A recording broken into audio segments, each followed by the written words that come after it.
All right, so at this point, I'll hand it off to Keone. So Keone, please take it away.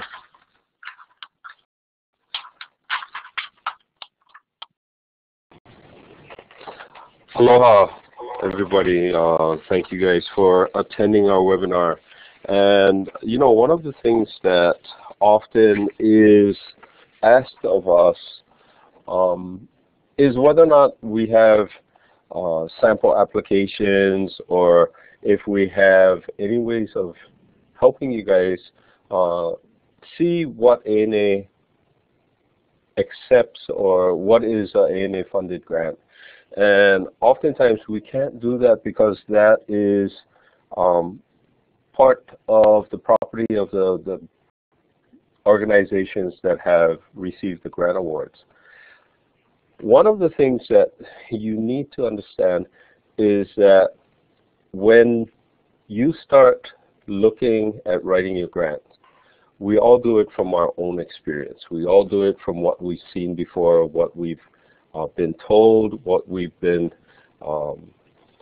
experienced with in receiving grants, and sometimes in having grants that are not funded.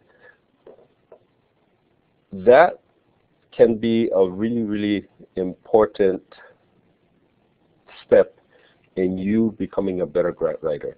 So when we look at the panel review process, we're not just looking at what you can give to the panel review itself, although that is very, very important. But what you should look at is what you take away from it. And one of the things that you take away is that you really have the ability to see many, many different grants at different levels, or grant applications, I should say, at different levels. So in this way, you can see what the focus is, because you're in a situation where you can be discussing these things with other people who have had the experience of writing grants or have experience of actually receiving grants prior to this. So why should you apply? Well, it's the best way to take your grant writing at the next level. You receive intensive training from ANA staff. You read and score. You are the one that's actually giving scores of real ANA applications. You meet other grant writers. You can widen your field, and you meet Native community leaders from across the nation. So it gives you a bigger perspective. And on top of all of this, you get paid.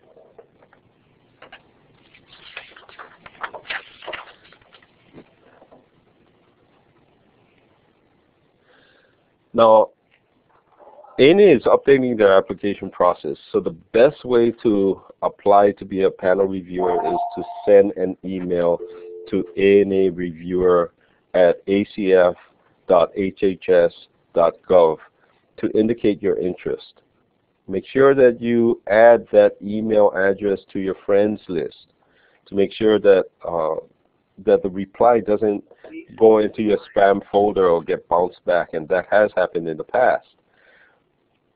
Eventually, the form and information will be posted on the Objective Panel Review page on the ANA website, which is found under the Grants heading. Once you send an email to anareviewer@acf.hhs.gov, you either receive a form over email or be instructed to check the website once the form is available.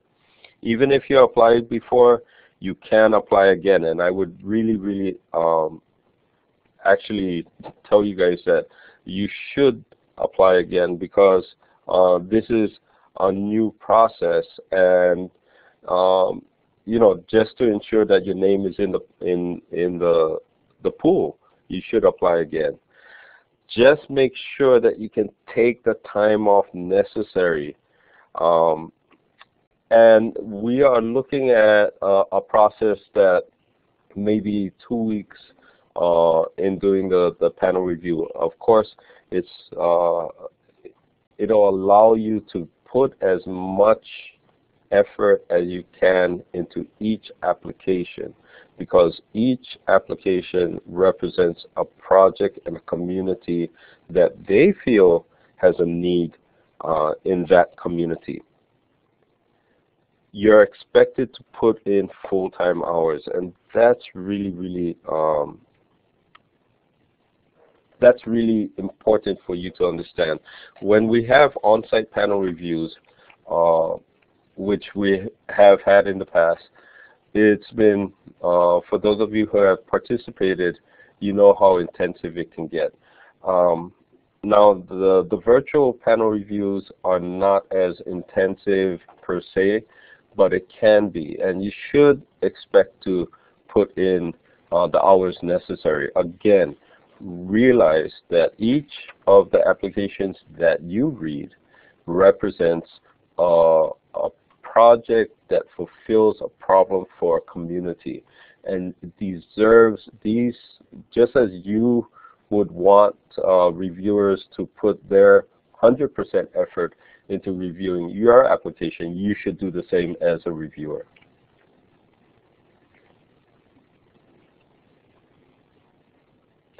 Okay, now that you know about all the benefits of panel review and how you can become a panel reviewer, let's take a look at what the ANA objective panel review process is like.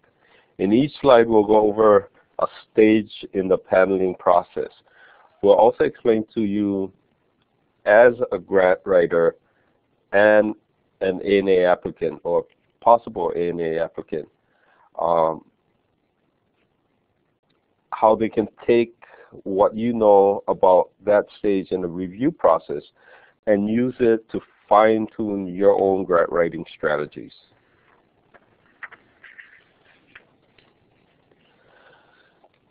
Okay, for the first step, ANA selects reviewers from the applicant pool.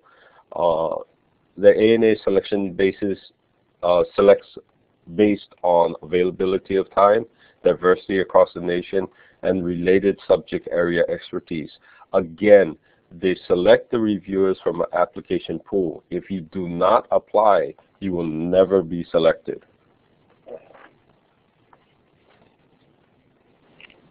Yeah, and so what you can take away from this as a grant writing tip is that, you know, reviewers who are reviewing your application might not know much about your culture. So try not to use words that assume that they know about your culture.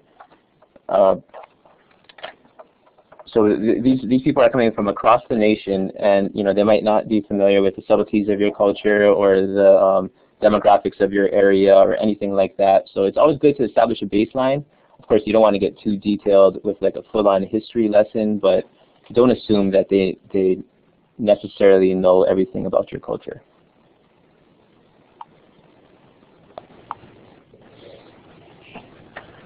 Okay, step 2. Sign reviewer agreement, commit the necessary time, and go through the training. Okay, ANA requires your time commitment to ensure all applications are read, scored, and reviewed during the delegated time frame. The training is free and in-depth, so you don't need to worry about paying for the time that that you're getting trained. Actually, ANA will be doing it free, and it would be doing it in depth. And again, although many of the panels might not have people that are specifically aware of your community or cultural needs, ANA is working diligently to try and create an even field to give you the type of resources that would be necessary for you to make those judgments in a very, very valid way. Matt?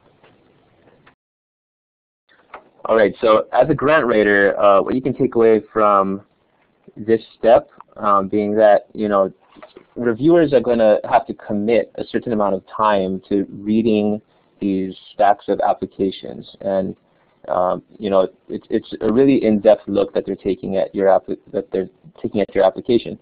So, you know, sometimes as technical writers, we try to decide the format in which we're gonna present our information.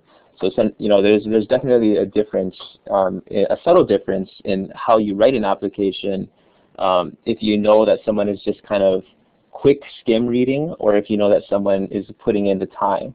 In this case, they are putting in the time, which means you can use strategies that allow for a little deeper reads, but you don't want to write novels. So definitely keep it concise and to the point, but know that it's not just going to be them skimming the top of every paragraph, right? So this is just a little subtle fine-tuned difference that you could employ there.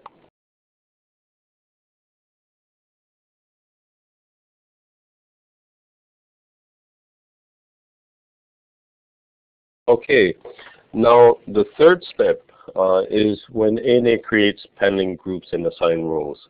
You usually group for objectivity and by time zones. ANA spans across the nation, of course, but it also extends into the Pacific, into Hawaii, American Samoa, Guam, and the CNMI. So there's a huge time span. So we're very well aware of it, and so ANA will pretty much group the people within time zones that will be more applicable to their region. Yeah, the panelists, their role is to review and score applications. The facilitator reads applications and facilitates the panel discussion. The facilitator does not score. The only people that scores is the panelists. The SAMs, the sub-area manager, and PAMs are the priority area manager, and those are people who have been experienced within the panel review process.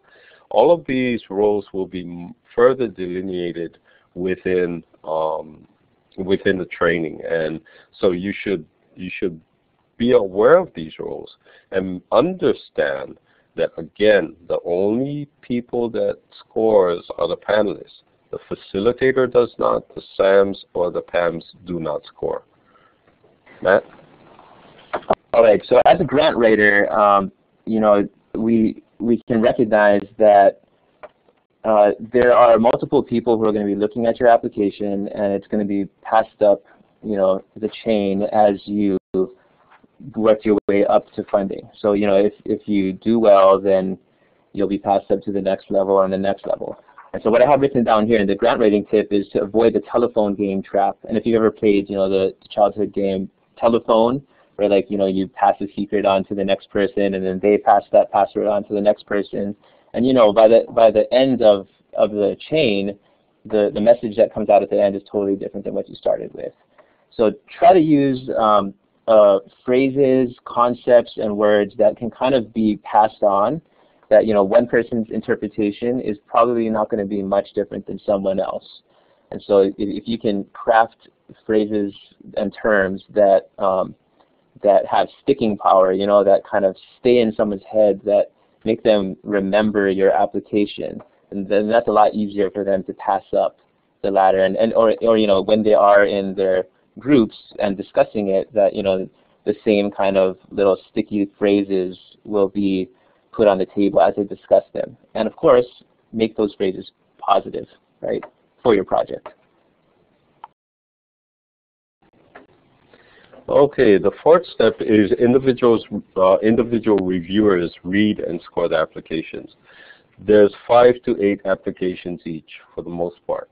All applications are scored to the funding opportunity announcement criteria. Now, the funding opportunities have not come out yet. Announcements have not come out yet. They will hopefully be coming out in the very near future.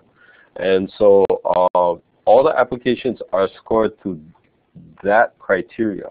And you have to understand that you have to stick to that criteria, because that is what provides a baseline or the guidance for the people who are actually writing the applications.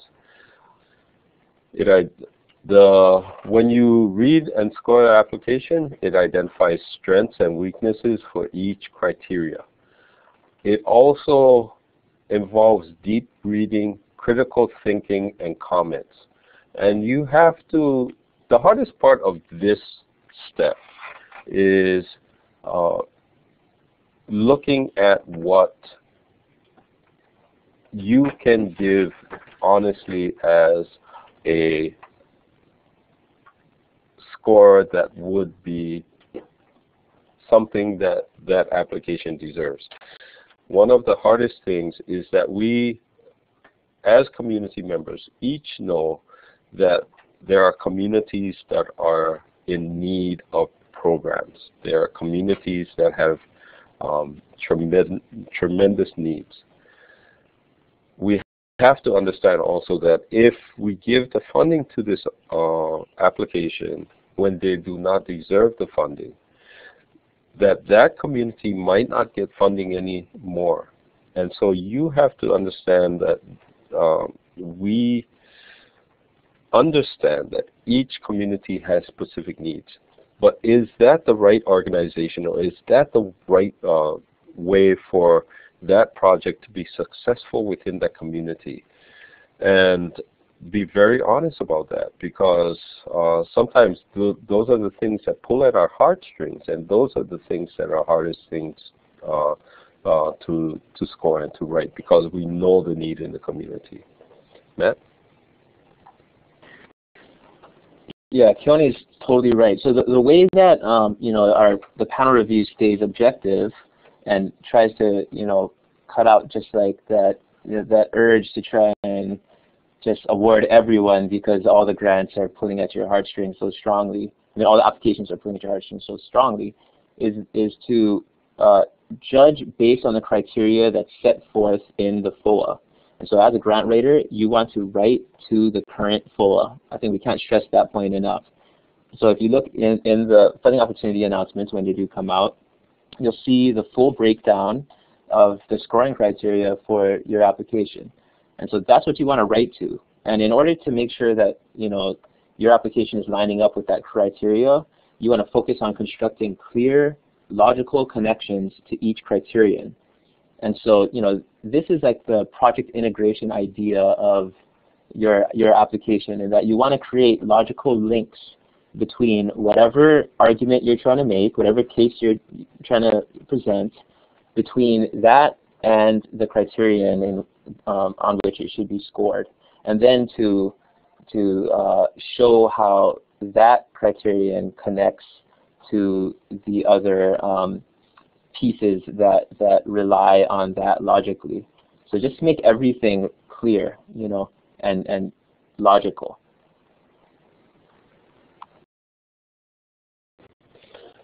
Okay.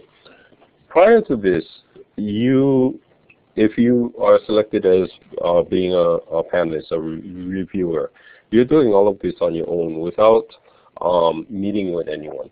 And you're looking at each application through your own eyes, through your own area of expertise. And you are looking at each of these applications individually. Now the next step is the actual paneling.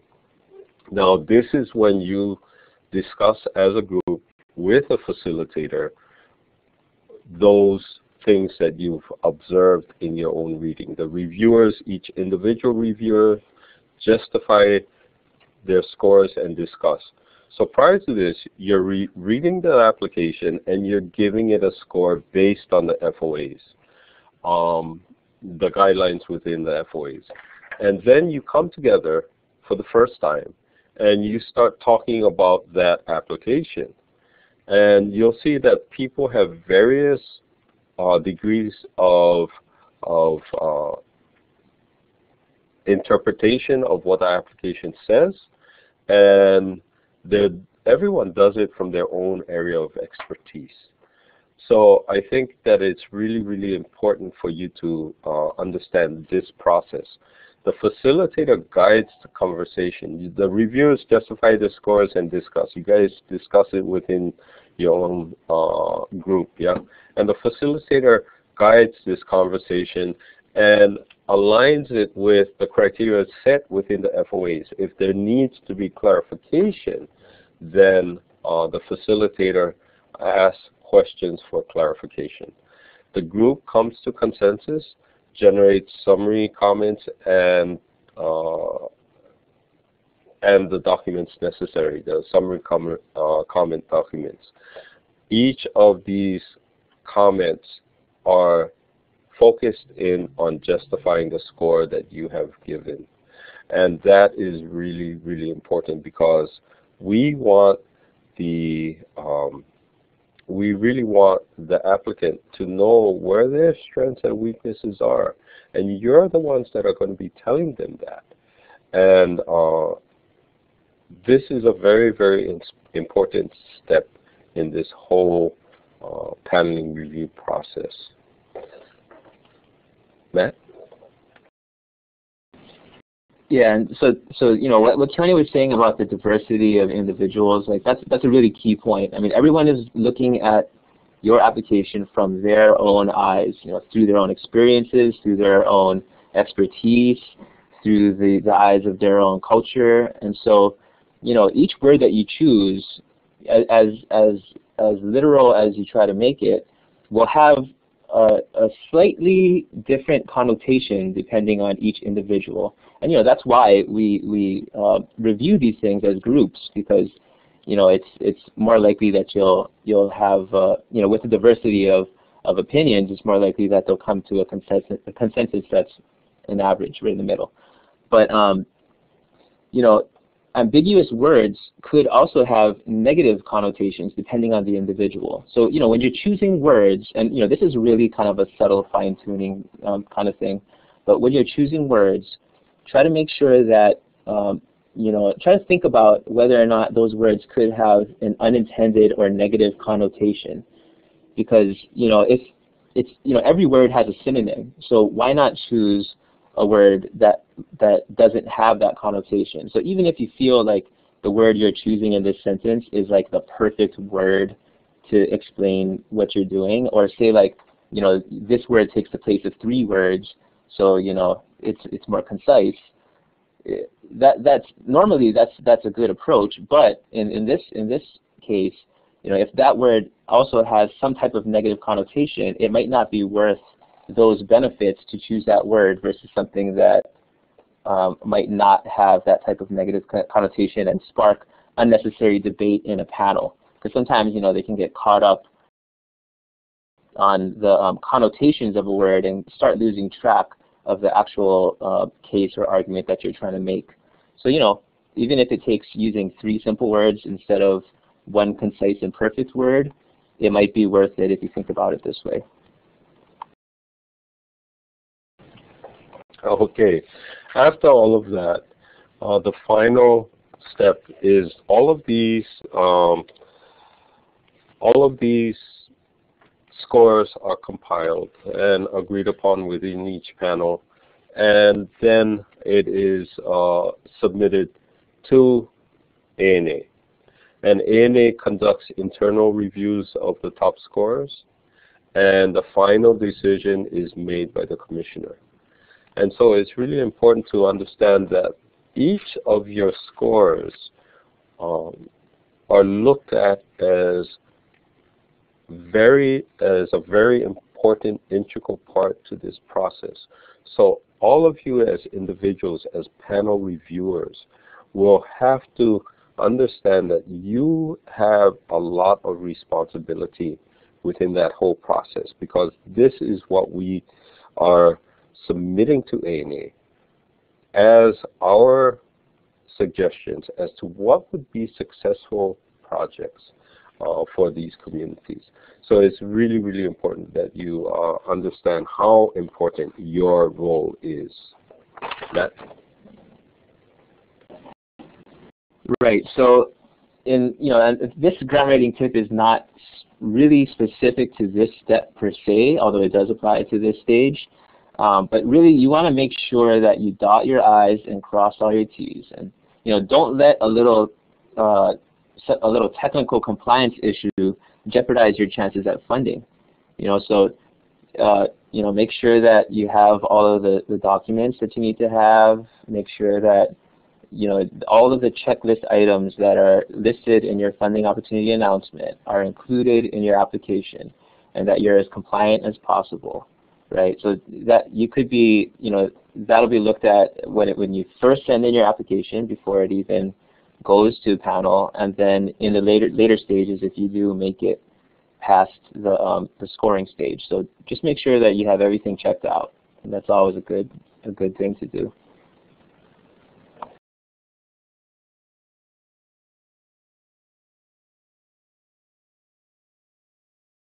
For the Q&A time.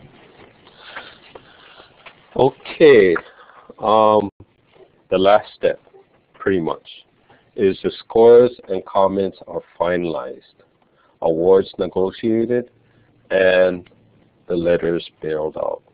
And they're usually grouped for objectivity and time zones. The ANA OMB Administration for Native Americans and Office of Management and Budget will negotiate the final award amounts with the potential grantees. Now, just because you see a certain award amount in that, there might be the necessity to clarify some of the things within the applications, and so sometimes the final award amount is not the same as what the application asks for. The letters of award or denial are mailed. Obviously, the letter of award says that you are awarded the grant, your grant application, the funds necessary for this project. And the letters of denials will be mailed with comments. And this is to help the organization increase their own capacity within their own application and grant writing. And that's really, really important. That's really important. Matt? Yeah, and you know, just like what Keone was saying, even if you don't get funded, you can strengthen next year's application by incorporating the comments that you got this year. Or, you know, you can strengthen this year's application by incorporating the comments that you might have gotten last year. So, you know, and that doesn't necessarily mean that if you go through every single comment that you're going to be guaranteed get the grant, right? Because it's going to be a different panel, and like we said, these are, you know, humans who are trying their best to be objective, but definitely they have their own perspective. So you know, but definitely take those comments into consideration. And what you probably want to do is take those comments that you get, spend some time to compare those to the application that you submitted, and then call your Training and Technical Assistance Center, because you know, the experts at your regional TTA center can help you to make sense of those comments and to improve your application next year. And that's, you know, that's really the whole reason why we're here, is to help you with your application. So definitely take advantage of all of those tools to help improve your chances.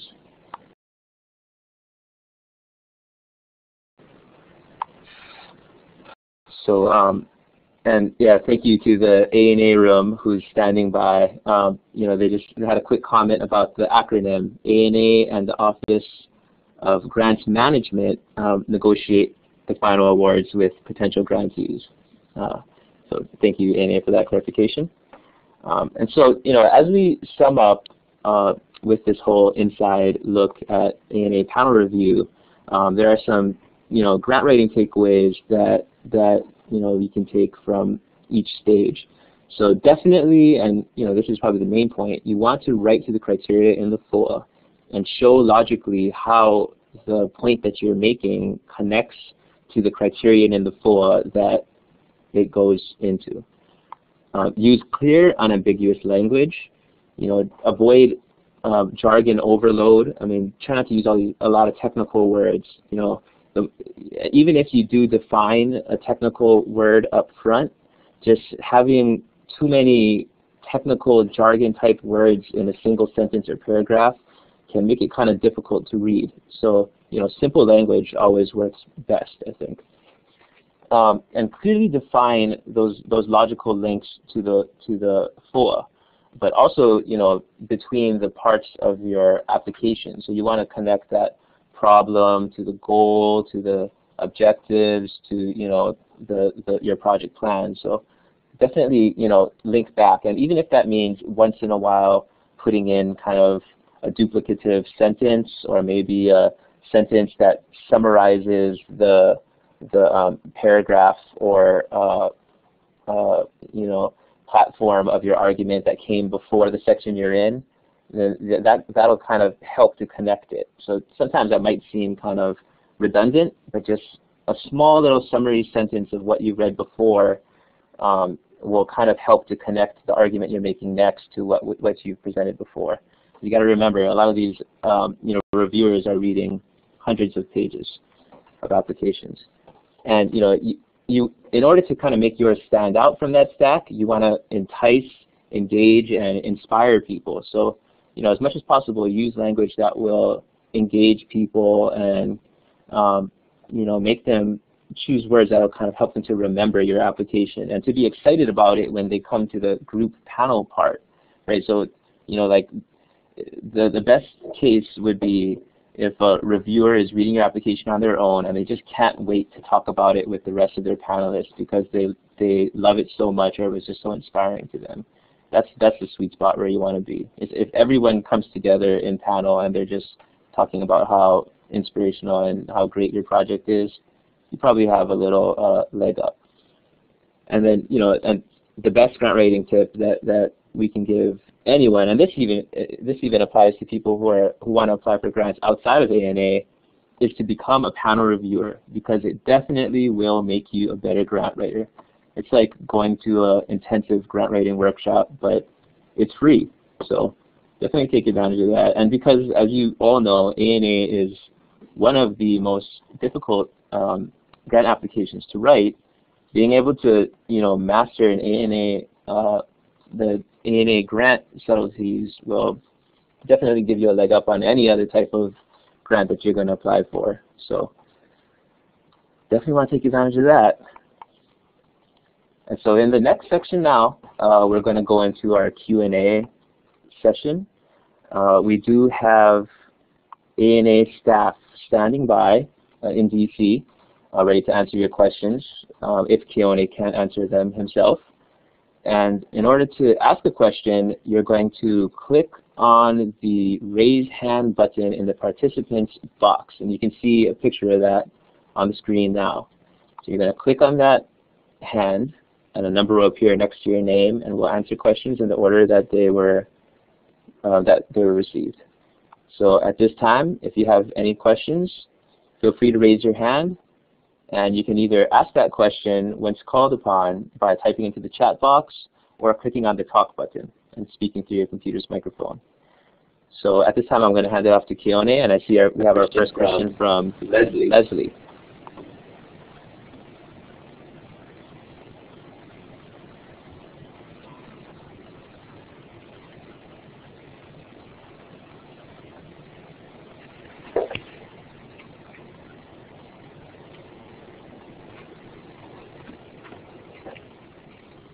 Okay, Leslie, I understand that you logged in a little bit late and might have actually not seen the whole presentation. Our PowerPoint will be available online later. It will be ready in about 2 weeks. So you can see the entire presentation online in about 2 weeks. Go to our website for that, www.anapacificbasin.org.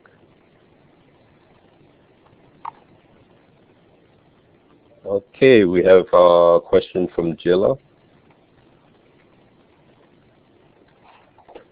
Oh, yeah. Jilla, what's your question?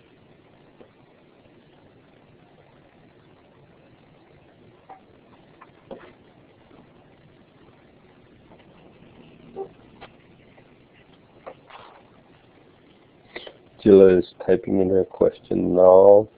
And next we have a question from Luis You can, and Pam. Is a 501c3 required, and are matching funds for America Samoa required? Are documents from this session available? Oh, this is from finalized.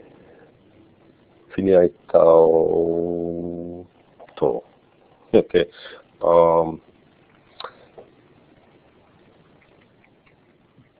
Yes, a 501c3 or a state-designated nonprofit designation, but I think for American Samoa, it is 501c3.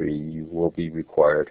Matching funds for nonprofit organizations are required from American Samoa, and the documents from this session will be available within 2 weeks.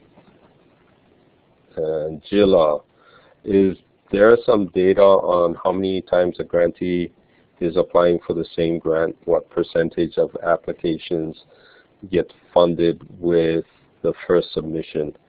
You know, I am not aware of that. Maybe Ane, you can get on the phone and get on the call and see and explain what kind of data is collected by Ane for that.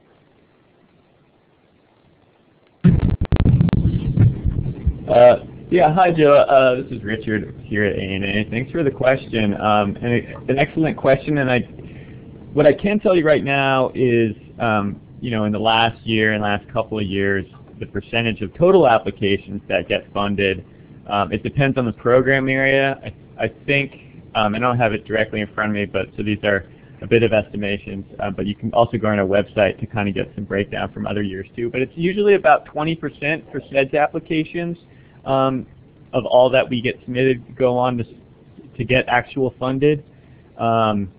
Language is about the same, maybe a little higher, and that really depends on the number of applications we get.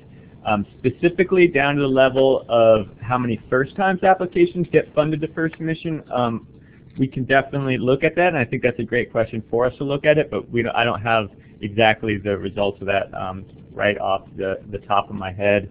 And I'll just address an earlier question I saw, since I'm talking right now, about what month the reading will take place.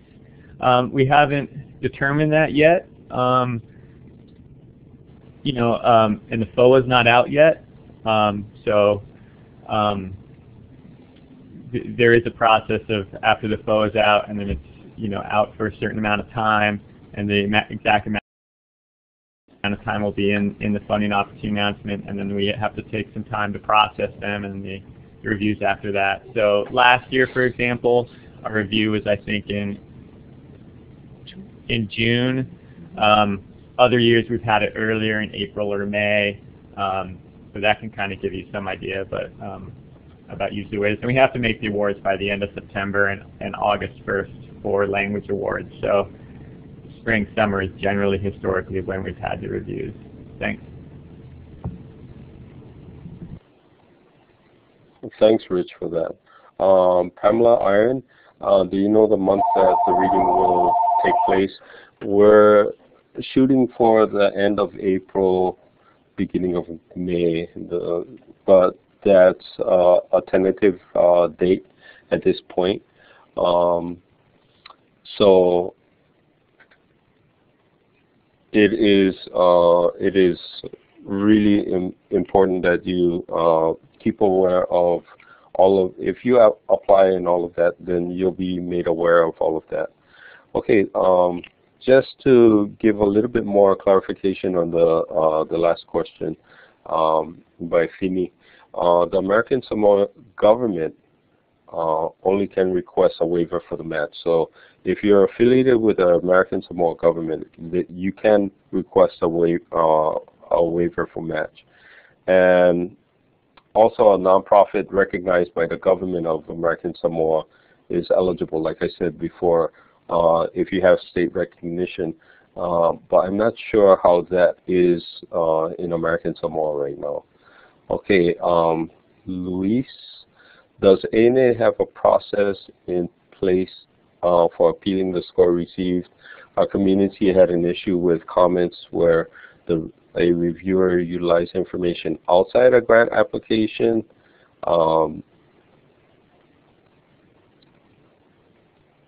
where the information was not correct.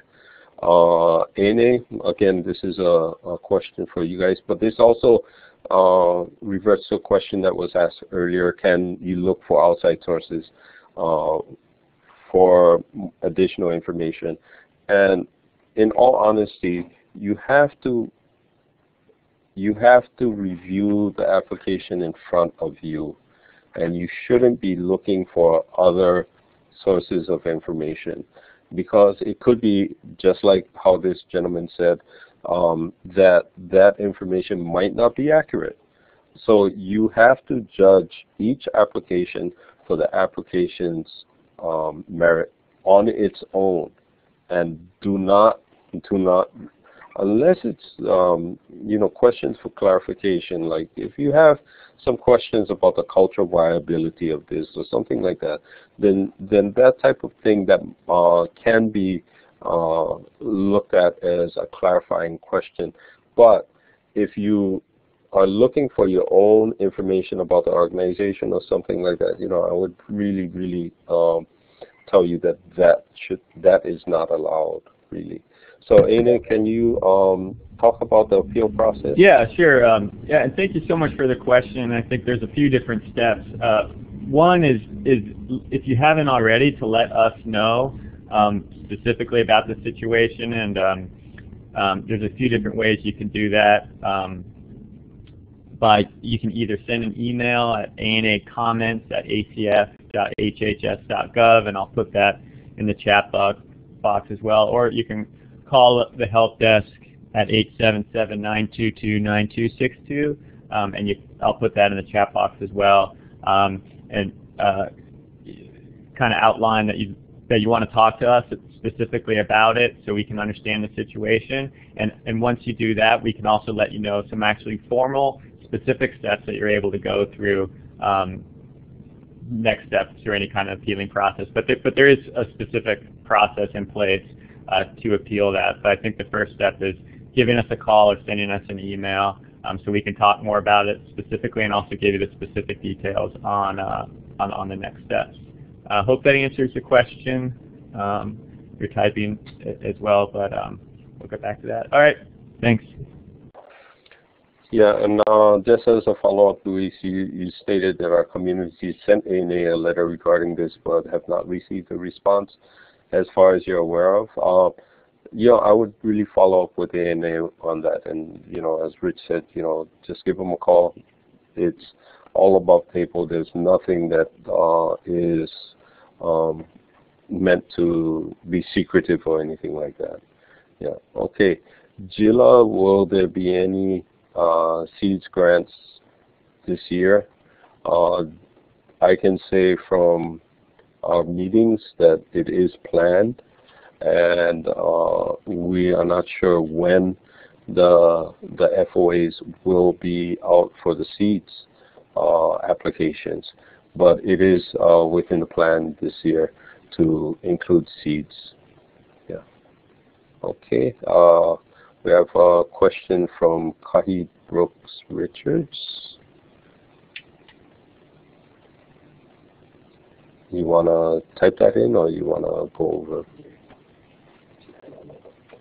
What?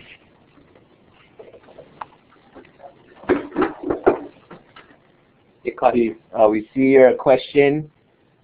How does ANA determine objectivity of panel reviewers, and can individuals submitting a grant still be panel reviewers? Okay. So how does ANA determine objectivity of panel reviewers, and can individuals submitting a grant still be panel reviewers? There are a lot of things that go into that as far as determining the objectivity, and that's part of the selection process. And again, this is another ANA question. I hate to have you guys answer a lot of these questions, Rich, but this is something that you guys could probably answer over there in ANA a little bit better than I can.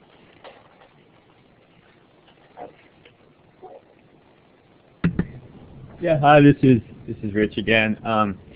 That's a good question about the objectivity. I mean, I guess there's a few things that we always do. Well, the first one, yes, current applicants can definitely be panel reviewers, but obviously you can't. I probably don't have to say it, but you can't be a panelist on your own application. But then the second part is conflict of interest. So one of the things that we have all reviewers look at is, as soon as they see the applications, if they have any conflict of interest on those applications, we define what conflict of interest means during the training as well. They're removed from that panel. So those are kind of the two specific things. And I mean, I think the key for objectivity is, would a reasonable person from the outside have questions or concerns about that review? If the answer is yes, then that's probably not objective, and they should remove themselves. So those are some of the things and questions that we ask in determining that.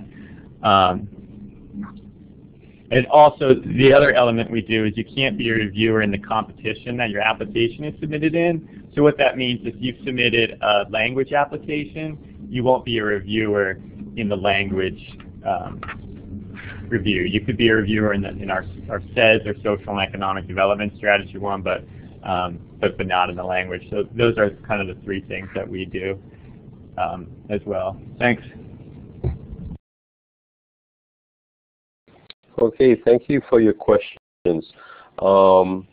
We have time for a couple more questions. If any of you want to ask, I'll give a second for you guys to think about this. There are a lot of things that is entailed with becoming a reviewer, a panel reviewer.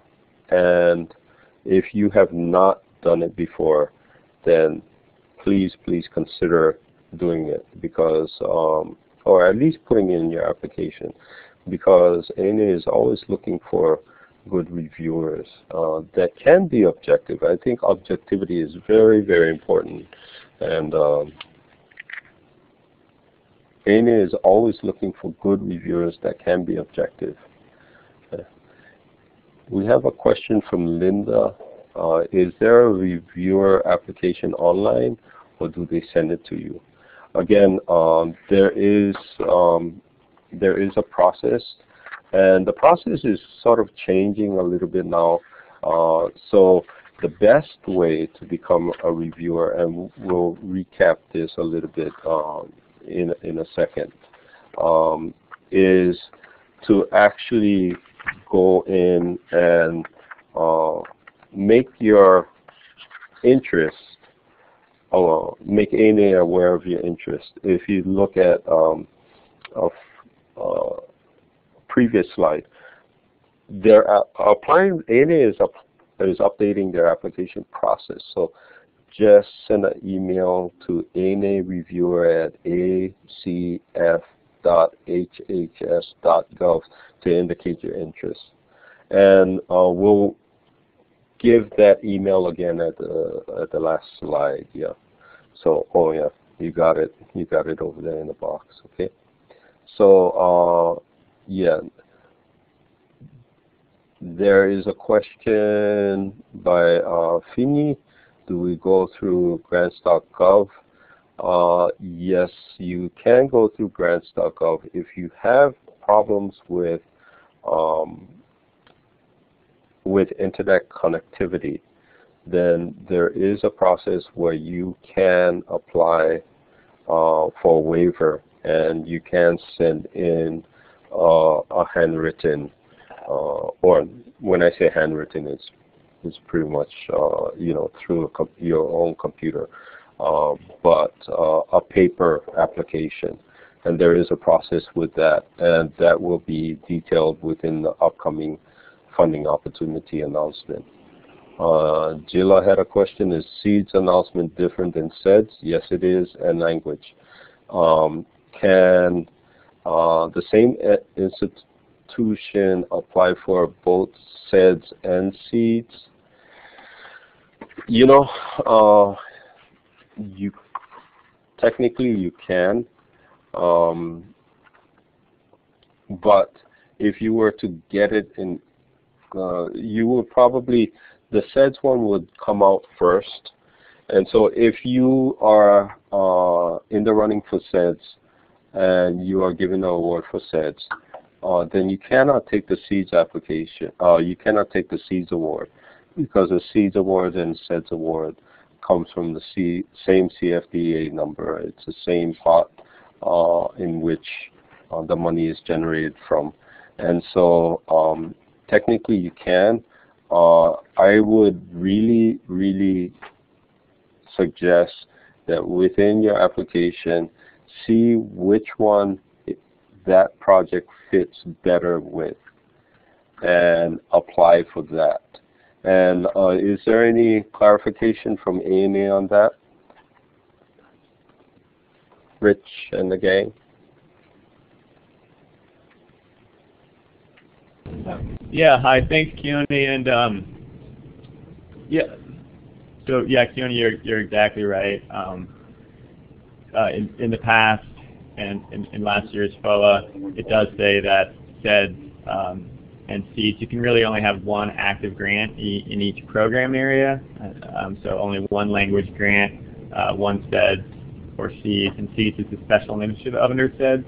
And so, I mean, and because this year's funding opportunity announcements are not public yet, definitely you want to make sure you get on the ANA listserv so you're notified when those FOA's funding opportunity announcements are out. Also, our notice of public comment went out as well, and we're going to try to find a link for that to put in the chat box. And that kind of, you can read that, and that kind of gives you an idea on what we're planning to do for this coming funding opportunity.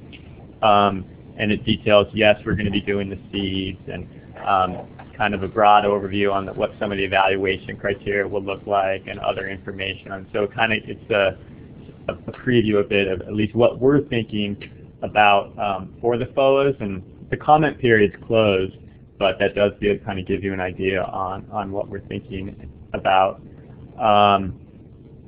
And definitely when you have specific questions on this, and these are all great questions, definitely work with your training and technical assistance providers like Keone and Matt if you're in the Pacific, also Eastern with NAMS and in the Western region and the Alaska region, and all their contact information, websites and toll-free numbers are on our website, the ANA website, under the training technical assistance page as well. Because I think there's a lot of questions coming up, and once those funding opportunity announcements are out as well, all those centers are available to help you understand it and answer any questions about it as well. Okay, thanks. Again, Jilla, to clarify, even if it's different subject areas, you cannot have a SEEDS and a SEDS program going on at the same time because it comes from the same CFDA number. So you have to have only one or the other, even if it's different subject areas. Okay, the point of clarification, this will be available for you to, this whole presentation will be available to you to look at. Tiana, you asked about that, and it will be available in about 2 weeks, yeah? And we have one last question from Pamela before I wrap this up. Pamela, can you type in your question, please?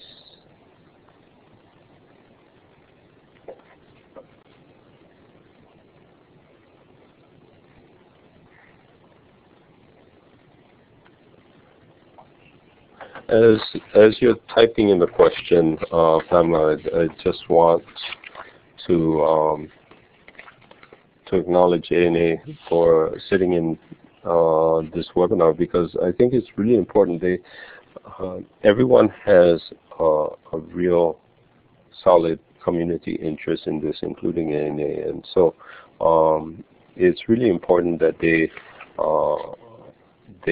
are part and parcel of the discussion, and never ever feel that you cannot call either the technical assistance offices throughout the regions or the ANA office for any clarification for anything. So it's really something that we're here to help you, both the ANA Technical Assistant regional offices and the ANA staff in DC. Pamela, are you close to finishing up your question?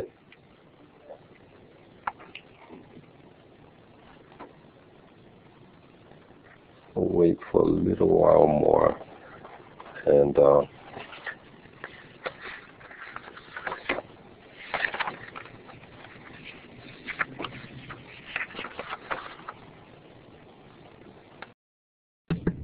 well, finally from ANA here, we have some program specialists.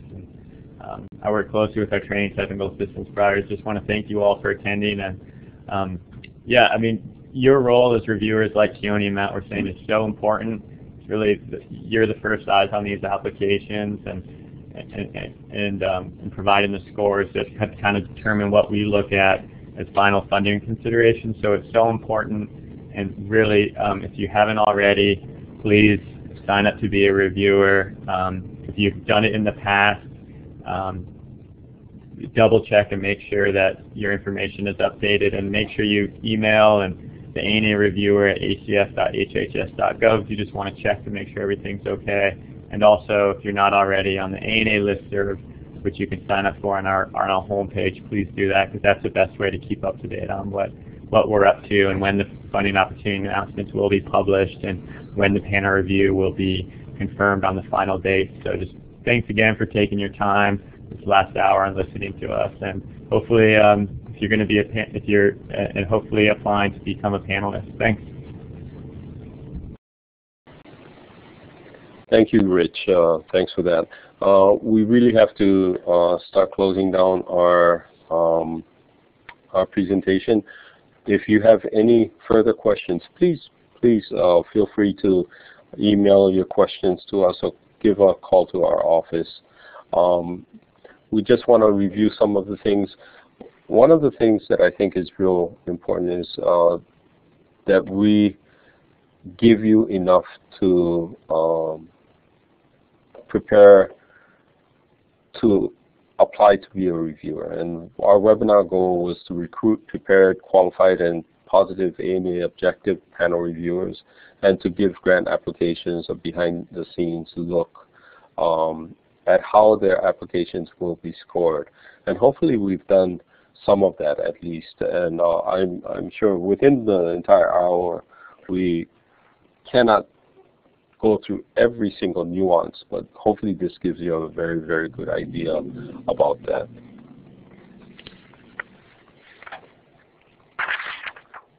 The upcoming ANA webinars, I really, really would suggest you sign up for these, because these will help you tremendously.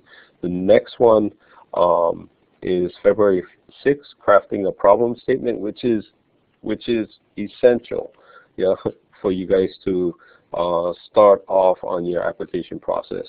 And February 13th is measuring outcomes, and February 20th is native language and child care, a joint webinar with OELA and at the Department of Education. Okay. Other than that, we'd like to say thank you. Again, email to apply at anareviewer@acf.hhs.gov, and you can email us if you have further questions, matt@kaʻānaniʻau.com. Our phone number is there, 808-485-8182, and our website is www.anapacificbasin.org. Thank you very much for participating, and we look forward to seeing you back at another one of our webinars. Aloha.